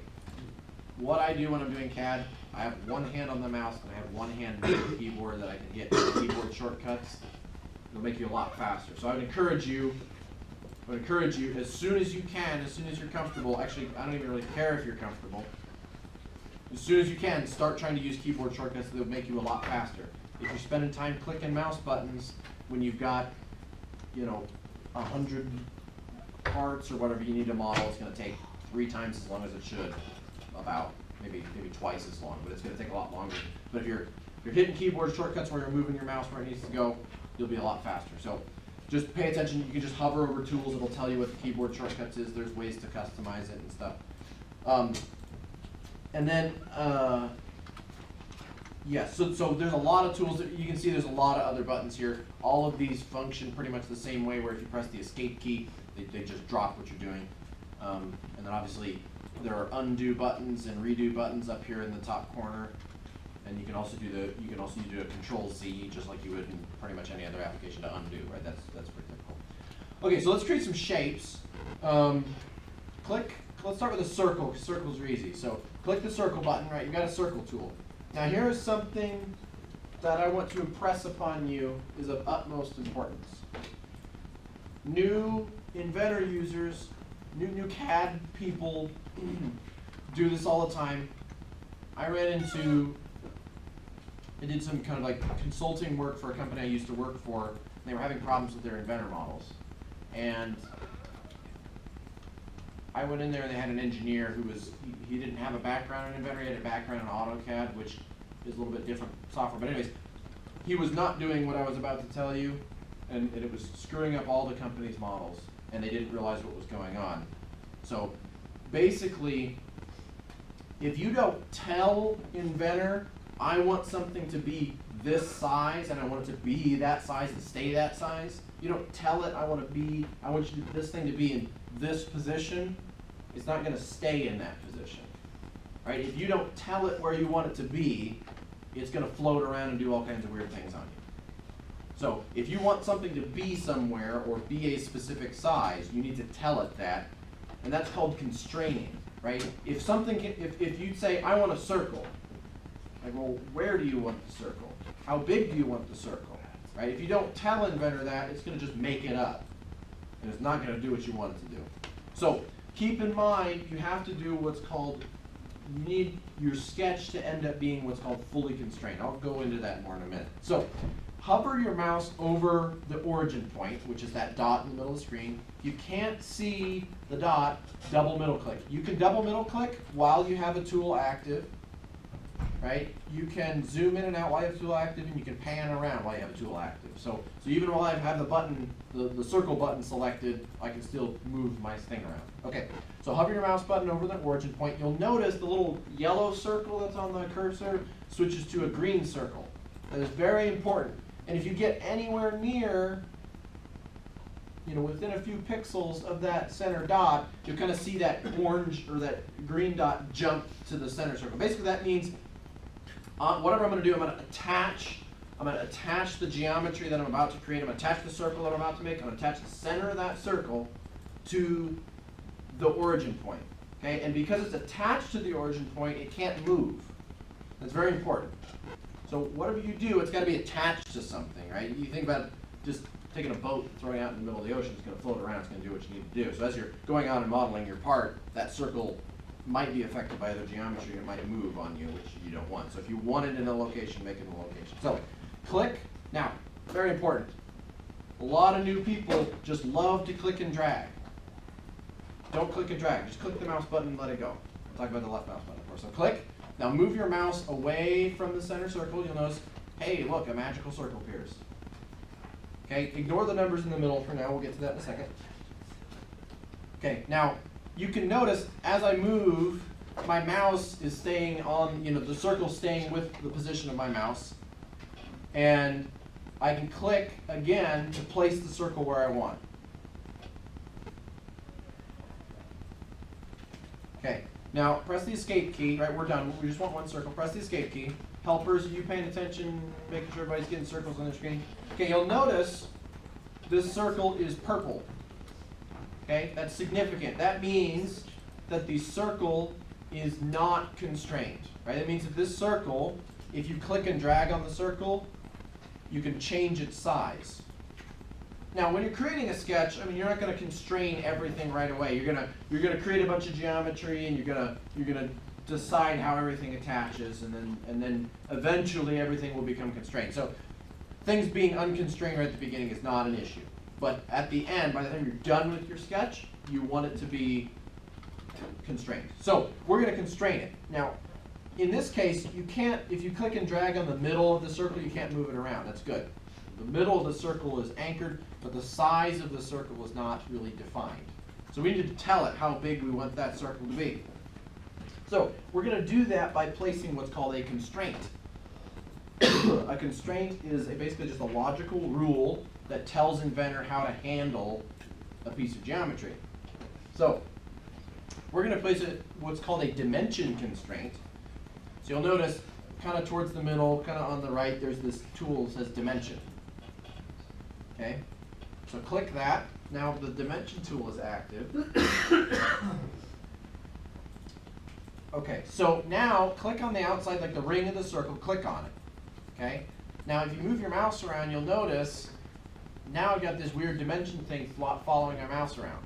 Okay, now basically what I'm going to do is this is a diameter dimension. You can see the little arrows in the line. Is everybody getting this? Everybody good? Okay. Now you clicked once, right, which says I want to dimension this circle, right? You clicked on the circle that you want to dimension that circle. Okay. So now you need to just place the dimension down where you want it. So I would place it outside. You can place it inside too. Basically, you just need to. You can see how the word, like the letter or the numbers, are moving around following your mouse. You need to just place the letters down or the numbers down wherever you want them. So somewhere that looks nice, somewhere you can see it. So just click like out here. Right? At kind of an angle is usually helpful, but it doesn't really matter. Okay. As soon as you click, you'll notice a bunch of stuff happens right away. The circle turns blue. Okay, which means the circle is completely constrained. And the circle is all, now we've defined how big the circle is. Okay. Also, you notice a little dialog box pops up and says edit dimension. Basically, it wants you to type in the diameter of that circle, what the value for that dimension is going to be. So pick a size, don't make it too big, 5 inches, 6 inches, I don't care. I'm going to do 5.25. Now, this is in inches.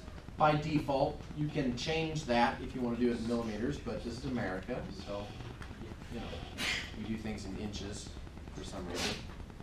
I don't know why. We're stubborn, I guess. Okay, when that's done, you can click the green check mark, or you can press the enter key. That does the same thing. Now you'll notice the numbers in your dimension change to what you typed in, and the circle will probably change in size if what you entered was drastically different from what it already was.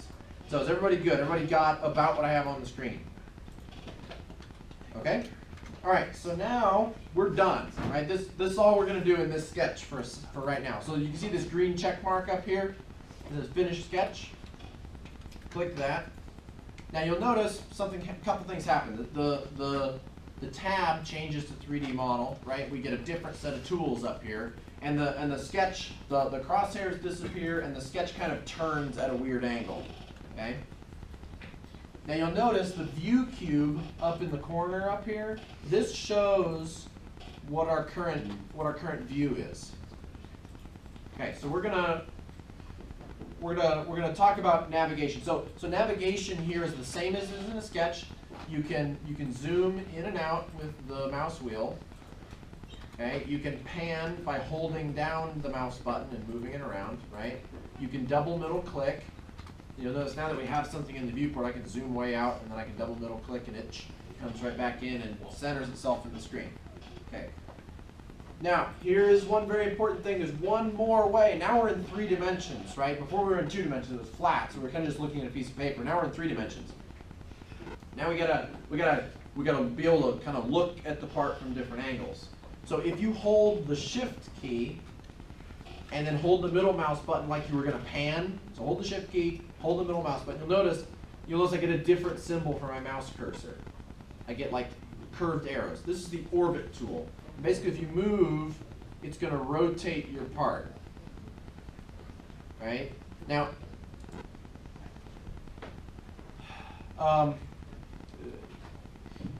just a technical note, your orbit is providing 3 degrees of freedom of rotation with a 2 degree of freedom mouse, right? The mouse can only move in 2 dimensions, right? It's not 3D. So the bottom line is it's going to feel weird. It's not going to do what you would think it would do, right? So it's going to feel weird. It takes some getting used to.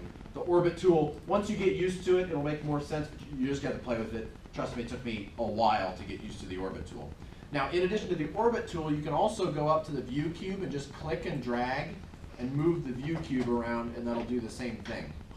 it'll kind of try to like snap you to like flat views, which I find really, really annoying. So I typically just use the orbit tool, but a lot of people find that more intuitive. So you can also go and click and drag on the view cube, and it'll do the same thing.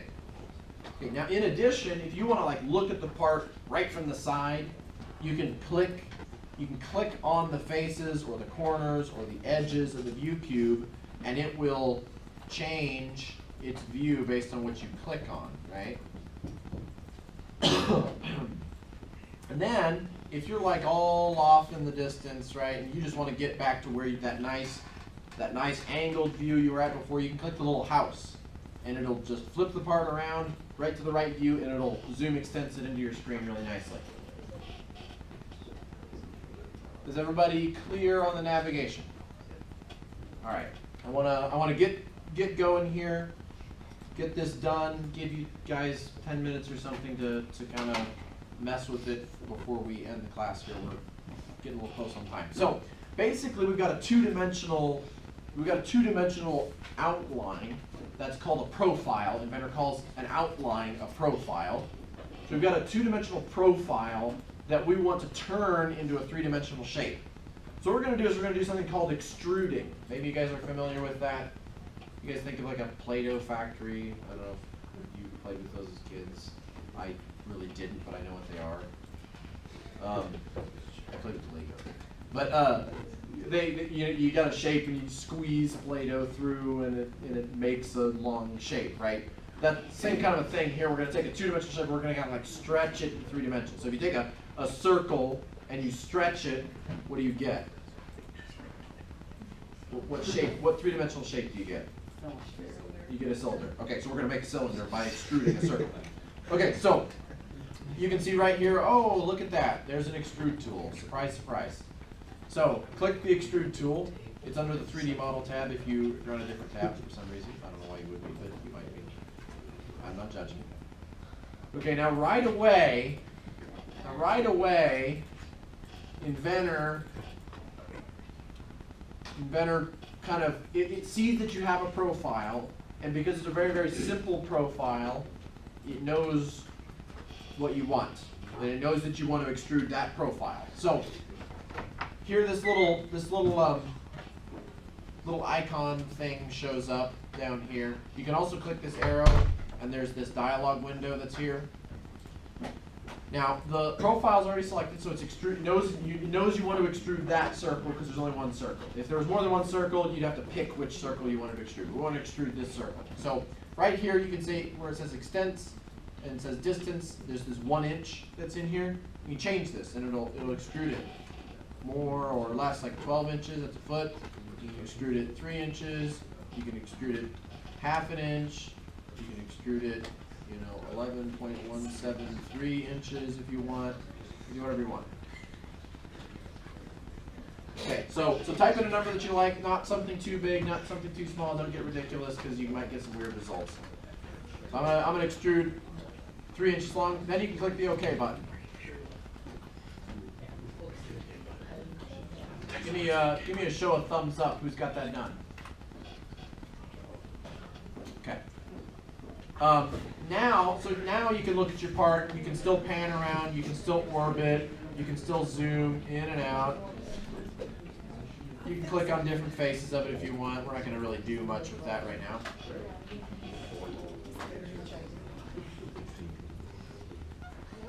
Okay. So everybody good? All right. So how useful is okay? Great. You guys are done. You guys learned CAD. Go make a robot. You guys ready? Yes. You guys are ready? Just you can make circles that you turn into cylinders of varying lengths. You could make squares that you could turn into varying lengths. That's about it. So in order to make more complicated parts, we need to be able to kind of like build on this, right? Okay. So so in order to do that, we need to create another sketch, and we need to do more extrusions. Now there are other things. You can see there's like revolve and sweep. We're gonna get into that stuff next week. We're gonna just focus on extrusions right now. So we need to create another sketch. Right over here, there's a button. Remember, this button has an arrow beware the arrow. Do not click the arrow, click the button. So click the Start 2D Sketch button. You can also press the S key. It works the same way. Now, a sketch is flat, right? And we need to tell it where we want the sketch, right? So you can click a face of your cylinder. You click the back face. If you're rotating around, you click the back face. I would say do that. Remember, you can rotate using the view cube. You can hold the shift key and middle mouse drag to rotate. So go to the back face. You'll see on the view cube, it'll tell you which side of the cylinder you're looking at. So rotate until you're looking at the back, kind of like this, and then make sure you have the sketch tool selected, and then click on the back of the cylinder. Now it'll automatically rotate the cylinder so that it's like flat facing. You'll see your grid line show up, and conveniently you'll see the origin point's right smack in the middle of the cylinder again. Okay, so let's do something a little different. Let's do something a little more exciting. Let's do a rectangle. Okay, so click the rectangle tool. Everybody got that? Has everybody made? I can't see the screens. Everybody made a new sketch on the back of your cylinder by now? Okay, I'll hold off and let you guys.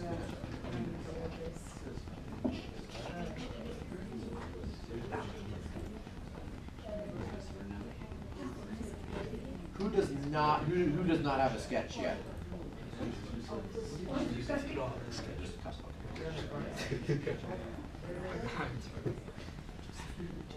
Okay.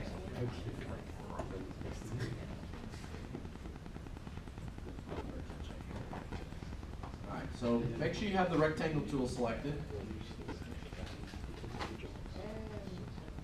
Now, yes.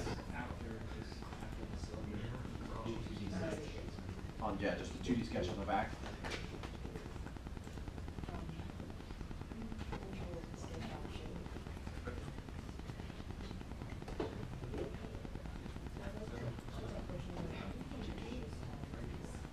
Yeah.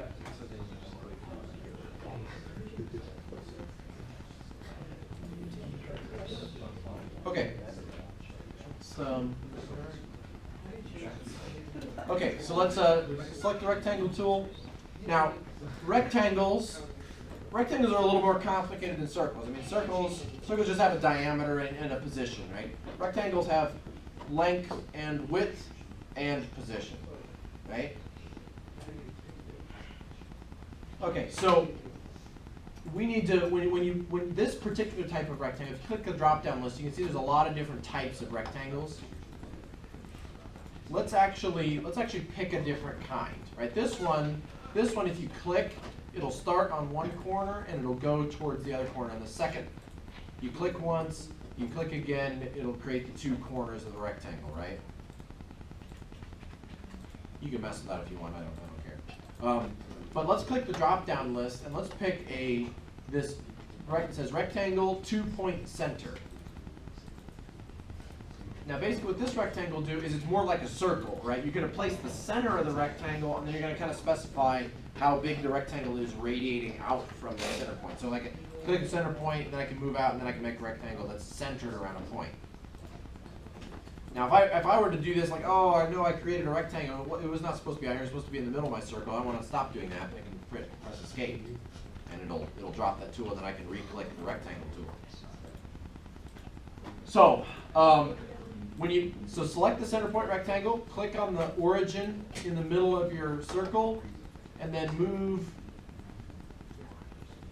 move it out, place it down, I don't care where it is, and click again. Alright, now what we need to do is we need to specify the size of that rectangle. We got to do two things. So before, we just placed one dimension, and that was the diameter of the circle, and we were done. And now we got to do length, and we got to do width, or I should say height and width, just based on the way it is on the screen. So pick the dimension tool. Okay. Now, this is important that you guys get this. Okay. The dimension tool is a little bit flexible. It's very, very flexible, but that can mean it can do some things that you might not expect when you're new. I mean, you'll get used to it through practice, but basically, the dimension tool can dimension the size of something, right? Like the diameter of a circle, just one click, diameter of the circle. You can click on a line and it'll dimension the length of that line. But you can also dimension between two things, right? You can dimension between the center points of a circle or between two lines, right, with more than one mouse click. So you got to understand that it's flexible and you can do that. So I'm going to show you how to do both. So click the top line of your rectangle. Okay, now you'll notice it's a different type, right? It's not a diameter anymore. It's a straight line dimension.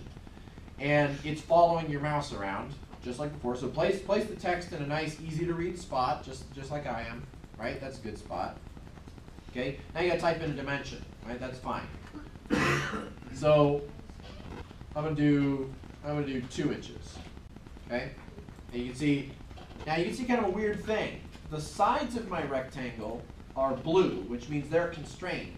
But the top and bottom of my rectangle are not constrained. Right? That's because I've dimensioned the width, but I haven't dimensioned the height. So has everybody dimensioned the width of your rectangle? Everybody got that done? Yes? Yes? Good. Okay. So now I'm going to show you a different way to do effectively the same thing, except we're going to do it with the height. So instead of clicking on the side of the rectangle to dimension the height of your rectangle, which you can do that if you want. It's faster in a lot of cases. You can also click the top and then click the bottom, and you'll notice a dimension will show up between those two. It's very, very similar to if you had just clicked the side of the rectangle, right? But it allows you to dimension the distance between two things. You could have also selected the corners of the rectangle, that would have worked too, but the sides are easier. So then place your dimension out beside it and type in on a dimension. I'm going to do 3 inches, and then I'm going to click the check or press the enter key. I use the keyboard as much as I can because it's faster, but if you're more comfortable just using the mouse, do that until you get used to it. Okay, so does everybody have a completely blue rectangle on your screen? Now just so you know, this rectangle does not have to be smaller than the circle. I just made it that way because I wanted to, but you can make it bigger. So I'm going to show you something here in a second. So is everybody good? Everybody got a completely blue rectangle on their screen? Okay. No, you don't? Coulter or Andrew, you guys want to see if I'm not see the screen. Okay, so now press the escape key, get out of the dimension tool. Now, let's say, oh dang it, I didn't want to make that rectangle 3 inches tall, I wanted to make it 6 inches tall. Gosh darn it, now I got to delete my whole part and I got to start all over again. Right? Or now I got to press the undo button and I got to replace that dimension. That might be the smarter thing to do. You don't have to. Now this is what I was talking about when I talked about parametric modeling.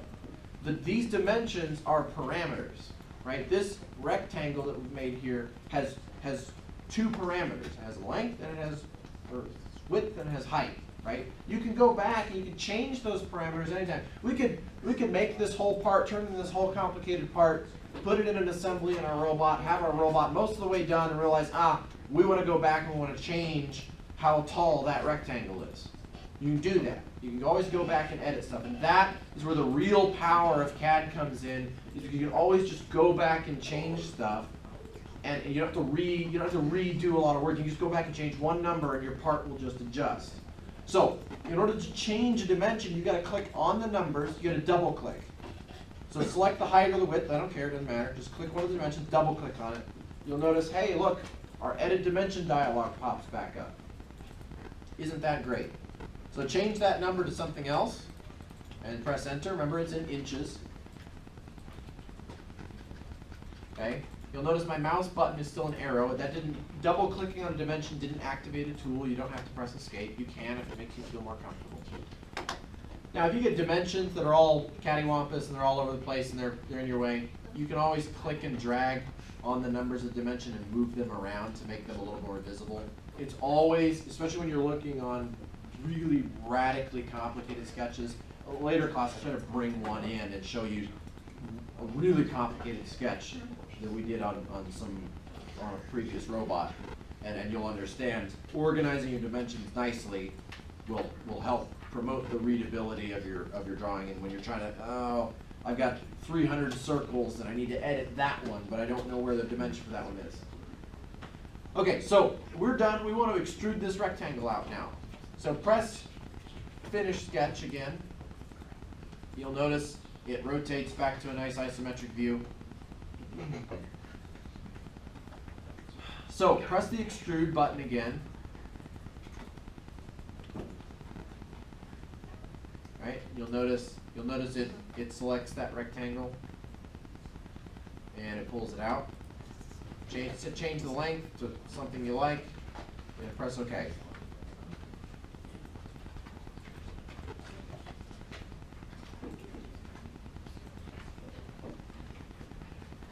Does everybody have something that looks something like what's on my screen?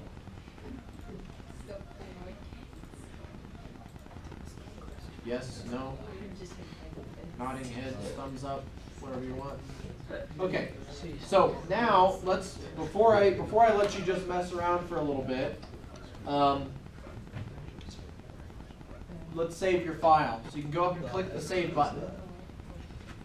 You'll notice the save window pops up. You're in your Stellar CAD class folder that you created. For the couple of you that don't have a flash drive, first of all, make sure you bring a flash drive next week. Second of all, you guys can just go to, you can just click the drop down list and go to like libraries, documents if you want. Only those of you who don't have a flash drive. The ones who have a flash drive, stay in your flash drive folder. Stellar CAD class. Okay, so I'm just going to call this Stellar CAD 18. You can really name it whatever you want. I'll go into, on Stellar we have a part numbering system.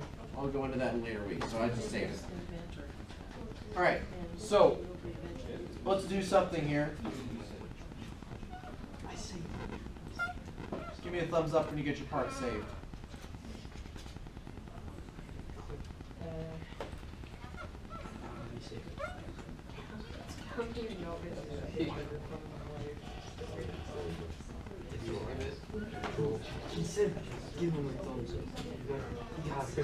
Okay, so go up and press the new button at the top.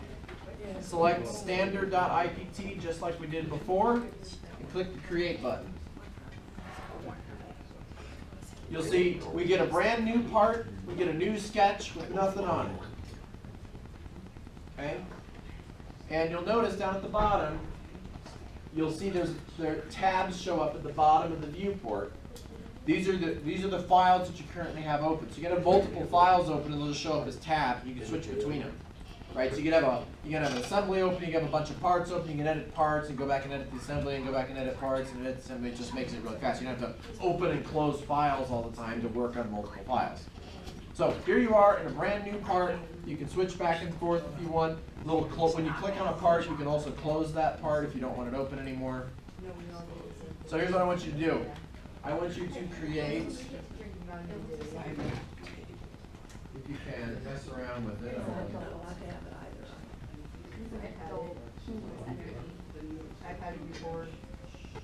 Try to create this shape without my help. Or I mean with my help, but just without me doing it. If you need help, I'll help you. Assistance. Okay, literally. You're gonna need 3 sketches. So go ahead and try to model that part. Make the dimensions whatever you want. I don't care what they are. Just make it kind of look like that. That's good. I made a table. Did you make a table? Good for you. It's a sketchy table. It's a sketchy table. It's a sketchy table. Well, here at Stellar, you know what they say. Sketchy best. I got some fillets on that table too. Nice filleted table. This is my sketch. Yeah. Now you just gotta extrude them. Wait, no, you did it in one sketch. You gotta do it in separate sketches. Or you could extrude the first one and sketch on top of the next one. Okay, just like delete these. Click on it. Go here. Click on this. Click. Okay. Click it. Right. That is sketch. done? Click, click, click, click. Well, actually, shift and then click all those lines. Now you'll notice something, and I meant to tell you about this, but I kind of forgot. If you create a shape, you'll notice these like boxes show up here and here when you're creating the shape. You can, instead of creating a shape and then creating dimensions, you can just type in the dimensions for that shape while you're creating it. So if I want to create a rectangle that's 2 inches by 2 inches, I can click the rectangle tool, click here, click type 2, hit the tab key to switch to the other box, press 2, and then press enter. And I get a fully dimensioned 2-inch square just like that.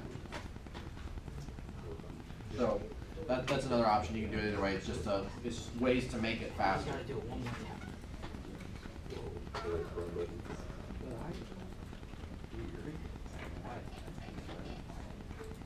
Oh, that's weird.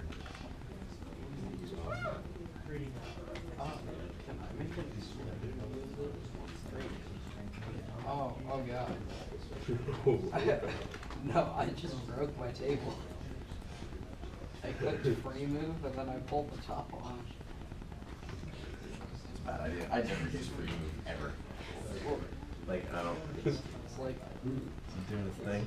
so Oh, it's stupid. doing the whole thing. Whoa. Oh, you made an assembly. I made a plunger. How's everybody doing? Wait, no, I extruded question? too much. what you need to do. Oh, you finished. Okay, you can use, if you go into Sketch, All right. there's a We got a few minutes left. arc out. Do you guys have any And questions? then it'll be like a semicircle or semicircle. Yes. No. Any questions? You have to. Can I ask a question? Sure. When you were changing the dimensions on the rectangle, remember you put it from line to line Yes. instead of measuring just the line? Is there a difference in how what happens when you change those dimensions depending on how you dimensioned it in the first place? Yes. In fairly complicated situations, there is. Three different. In a case like that, where I'm just dimensioning the size of a rectangle, and the rectangle is what it is, no, it really doesn't make a difference. If I were dimension, if the rectangle, if all of a sudden I decided I don't really want the rectangle to be a rectangle, I want it to be a parallelogram, right, that would become a problem if I had dimension line to line. If I added fillets to the rectangle, dimensioning the end line would dimension. Is it always safer to go line to line then? Yeah, I typically go line to line. I just prefer it. It feels more stable to me, but really it's just personal preference. As long as you understand exactly what's going to happen later on down based on what you're doing. Wait, okay, click on ours. It might just be. Okay, guys, let's talk about something here real quick. Here's your homework. You thought there wasn't homework. I'm not going to really grade you, but your success and failure in this class, just in being able to do CAD at the end of the class, is going to depend on how much you do the homework. So, you guys, if you have a computer, I understand some of you may not have a computer at home. Most of you do. Inventor is a very resource-intensive program. If you don't have a very good computer, it won't be able to run it. But as long as you have a decent computer, you can do some stuff in Inventor. So this is available for free to students, especially students in the first robotics competition. So you can go into Autodesk's website, make a student account, and just download Inventor for free. It's big. It's like 11 or 12 gigabytes, and then it installs on your hard drive to be 20 or 30. So if you have slow internet, it's not going to be fun. But it's pretty easy to install. It really is not very painful. I'm going to show you this website. You guys are going to want to write this down. So it's students with an S, students plural, dot autodesk.com. It's up on the screen if you can see that. Students.autodesk.com. So between now and next week, if you have a computer that can run it, try to get this downloaded and installed and practice what we just did. You've got steps in your book that talk about which buttons to press if it takes you 3 or 4 days to get Inventor installed and you forget, you got the book that you can reference to help you get started at home. Practice what we just did, push the limits a little bit, try some of the other tools. A lot of this stuff, once you get going, it's pretty intuitive. You'll be able to figure it out. You don't have to be a genius to know what to do, just mess with it, see what it does. Okay? That's 8 o'clock, so that's all we have. On this website here, just real quick before we go, you'll want to go up to this button that says free software. And then you can click Inventor Professional. Yes. Yeah, you want to. Oh, hey. We don't actually know if everybody's using it, so. Oh, you want to? Okay, just go down the line. Do you have a spreadsheet? You have a spreadsheet? Yeah. My mom just said she was going to have you do it. Okay. You want to call out names? Is that what you want to do? I think I have most people making sure. So just call out the names you don't know, and we'll see if they're here or not. Elliot Hopkins. Gavin Henry.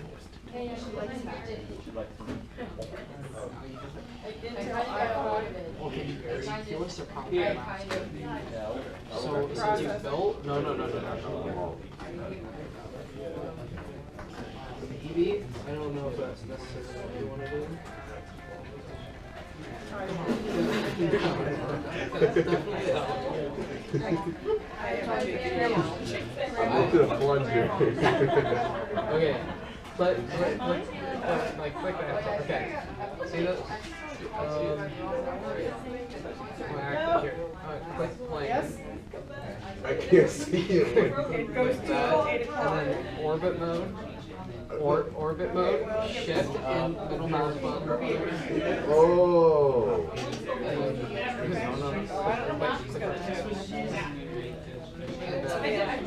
Orbit mode again, so you can zoom out. Okay.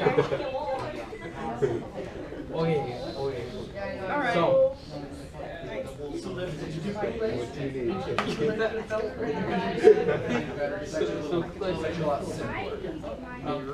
For what you're doing, because it's original, so to edit each one, there are some ways to create this scale.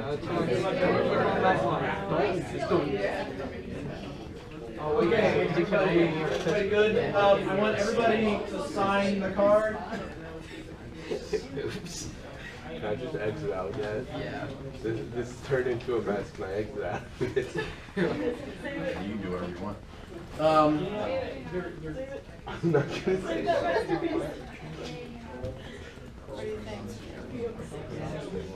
I'm gonna put the card in the corner. I got a pen here. So if you guys are done, I think I have the best looking thing out of anyone here. pull out your flash drive. Imagine that. That's like And unsign the card. that's like somebody diving through the lakes